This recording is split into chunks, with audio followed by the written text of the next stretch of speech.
Bonjour, bienvenue dans les témoignages de Créalliance, des témoignages d'artistes inspirés et qui ont un message à vous transmettre. Aujourd'hui, c'est Armandine Chal, artiste et travailleuse sociale, qui répond à mes questions.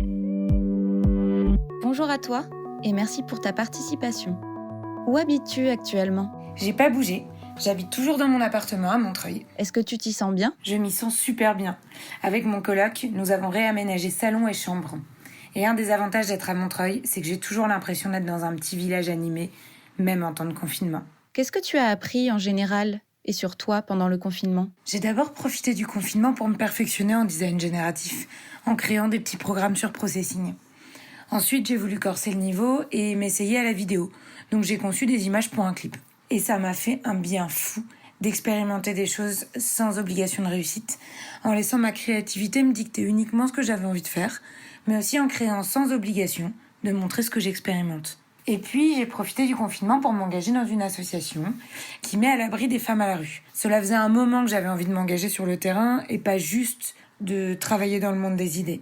Et cette histoire est complètement improbable parce que j'ai signé un CDD de travailleuse sociale au sein de cette association, au moins pour le temps du Covid. Selon toi, comment adopter de la résilience face à la crise actuelle ? Pour moi, la première étape pour adopter une forme de résilience, c'est qu'il ne faut pas lutter contre ses émotions. Le confinement et la maladie dont il résulte nous rendent tous impuissants. Et ça, c'est une émotion qui est très difficile à contrôler. Ça peut rendre triste ou ça peut mettre en colère. Ensuite, je pense qu'il faut accepter de cette situation qu'on ne peut pas la contrôler, que l'on n'a pas les armes pour contrôler ce qui se passe dans le monde.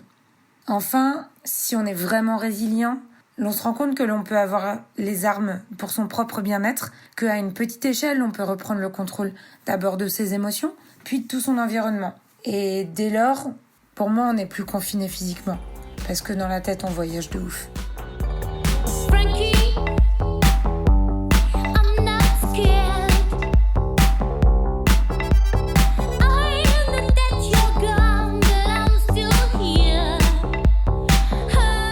Cela influence-t-il ta créativité ?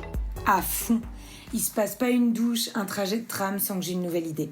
De travailler avec un public de femmes à la rue, et principalement issues du parcours migratoire, je me demande beaucoup comment le numérique peut les aider dans la vie de tous les jours.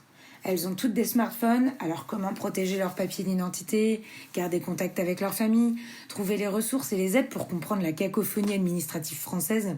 Je réfléchis aussi beaucoup à mes projets artistiques, les nouvelles expérimentations que j'ai envie de faire, et tant pis si elles aboutissent ou non.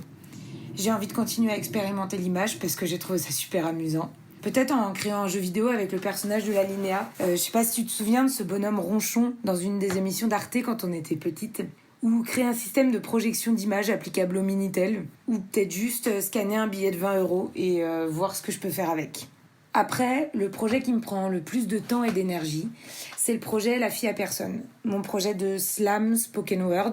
J'ai 10 000 envies pour ce projet. Ajouter une guitare que j'aurais préalablement hackée, un show VJ, mais en utilisant des systèmes d'antan, hériter des spectacles des illusionnistes avec des ombres, des jeux de miroirs, et puis bien sûr continuer à écrire des textes. Par ailleurs, les dames dont je m'occupe dans l'association sont aussi une source d'inspiration.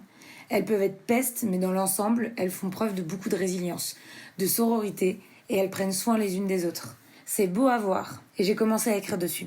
D'ailleurs, je peux te lire quelques mots qui me sont venus en tête en les observant. Elle te regarde avec fierté, tu pensais tomber ici bas.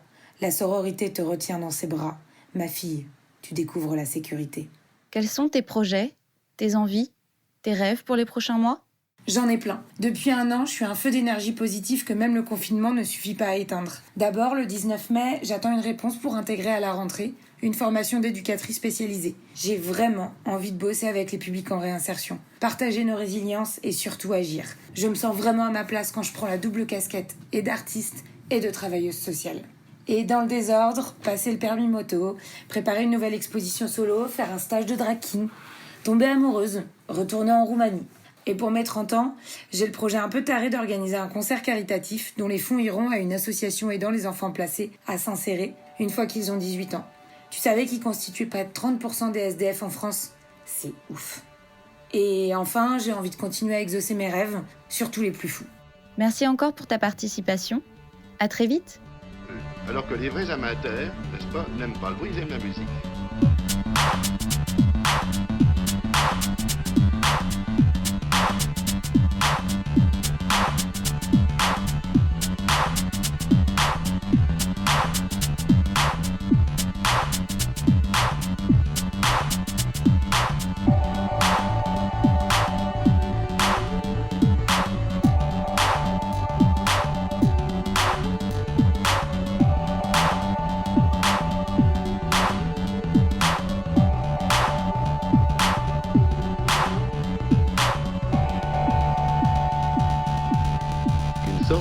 choses extrêmement fraîches, spontanées, agréables.